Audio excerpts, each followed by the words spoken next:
शांति। हम कितने लकी हैं जो हम सबसे पहली सरस्वती है ना। ऐसे तो सब ज्ञान ज्ञानेश्वरी बनती है नंबरवार पुरुषार्थ अनुसार। लेकिन सबसे पहली जो महा सरस्वती, महाकाली, महादुर्गा जिसको कहा जाता है, उनको हम जान रहे हैं। सर्व गुणों रूपी मालाओं से सुशोभित है। हम आदि से ही मम्मा के अंग संग रही हूँ। चाहे ओम मंडली में, चाहे ओम निवास में, चाहे कुंज भवन में। मम्मा ने मम्मा में हमने यही देखा कि सामने कोई भी आए, किसी भाव से आए, मम्मा की दृष्टि पड़ते ही वह चरणों में झुक जाता था।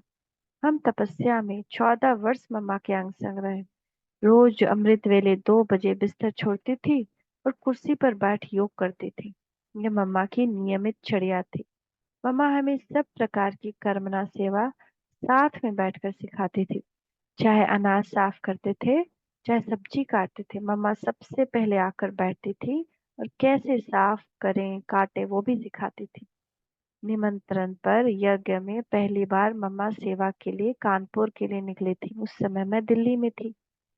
बाबा ने मुझे तार भेजा कि मम्मा के साथ तुम भी कानपुर जाओ।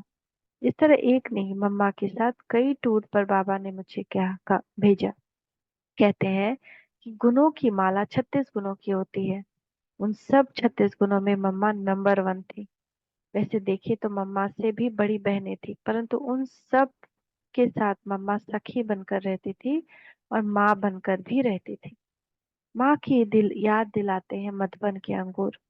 बाबा के बगीचे में जो अंगूर का पौधा है, उसका पहला पहला फल 23 जून 1965 को तैयार हो गया। बाबा ने मम्मा को कहा, बच्चों को अंगूर खिलाओ। जून 24, मुरली क्लास के बाद 9 बजे का समय था। जो भी उस समय मधुबन में थे, सबको दो दो दाना अंगूर खिलाया था मम्मा ने। यह अंगूर यादगार है मम्मा की। एक सवाल तो सभी के दिल में आता है कि आखिर मम्मा कहाँ है, बाबा ने कहाँ छिपा कर रखा है। परंतु इस सवाल का जवाब तो बाबा ही जाने। बाबा आपकी गतमत आप ही जानो। इस बात को अभी तक बाबा ने गुप्त रखा है। कहीं तो है मम्मा,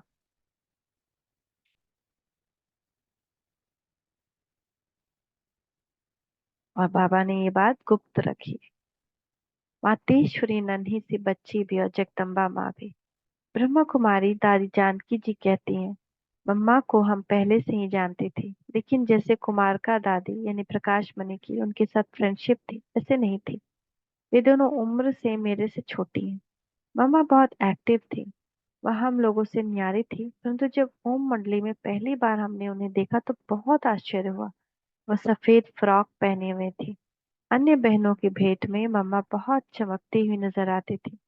ओम मंडली में आते ही उनका परिवर्तन देख सबको अच्छा भी लगा और आश्चर्य भी लगा। जब मैं कराची में आई तो किसी ने मुझसे पूछा, तुमने मम्मा को देखा है, मम्मा से मिली हो? मैंने समझा कि बाबा की युगल जसोदा माता के लिए कहा होगा। मैंने कहा मिल लूंगी। लेकिन 2-3 दिन बाद पता पड़ा कि ये लोग मम्मा किसको कहते हैं।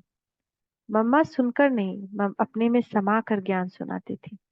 1-2 साल में मम्मा में जो परिवर्तन आया वो बहुत विचित्र था। मम्मा के नयन, मम्मा के चैन, मम्मा के बोल, मम्मा का व्यक्तित्व, ये सब अलौकिकता में परिवर्तित हो गया। जब मम्मा ज्ञान सुनाती थी तो लगता था कि ये सिर्फ बाबा का सुनाया हुआ ज्ञान नहीं सुना रही, बल्कि उसको अपने में समा कर सुना रही है। एक दिन मम्मा को कुंज भवन की छत पर देखा था। मम्मा के कमरे के पास आंगन था। जब भी मैं मम्मा को देखती थी तो वह तो या तो छत पर या आंगन की कुर्सी पर बैठ चांदनी में बाबा से योग लगाते हुए दिखाई पड़ती थी। बाबा को मम्मा को तपस्या करते हुए देख मुझे बहुत प्रेरणा मिलती थी।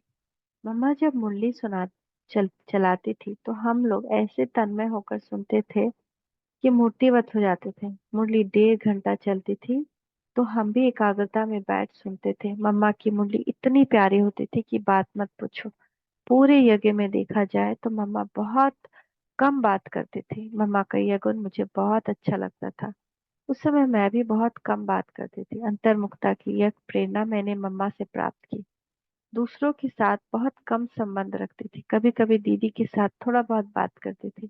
बातों बातों में मैंने दीदी से यह कहा कि मैं मम्मा से डरती हूँ, इसीलिए नहीं, इसलिए नहीं कि मैंने कोई गलती की थी, लेकिन ऐसे ही उनके पास जाने में थोड़ी झिझक होती थी। यह मम्मा को मालूम पड़ा।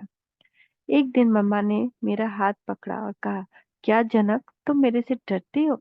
मैंने कहा, डरती नहीं हो, लेकिन कभी कभी कभी बात नहीं करती हो ना, इसलिए ऐसा कहा। मम्मा ने कहा, अच्छा चलो, आज आपसे ज्ञान की रुरिहान करेंगे। मम्मा हर एक के साथ इतना प्यार से और रिगार्ड से बात करती थी कि सबका मन भर आता था। मम्मा बोल कर नहीं, खुद करके सिखाती थी। ये बहुत बड़ी बात है, सबको सीखना चाहिए।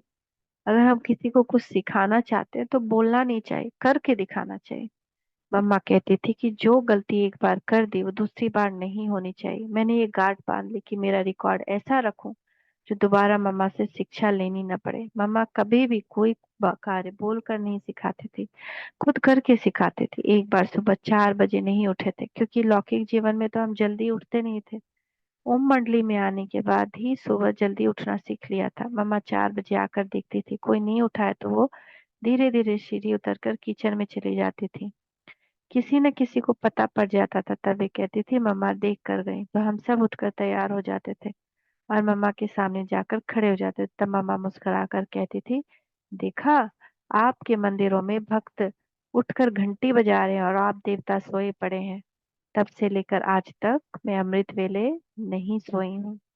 कितनी बड़ी बात है ना, हमारे भक्त इतने सवेरे उठकर हमको जगा रहे हैं और हम उनको वरदान देने के बजाय सोए हुए हैं। इतनी प्यारी मम्मा थी। ओम शांति, ओम शांति, ओम शांति।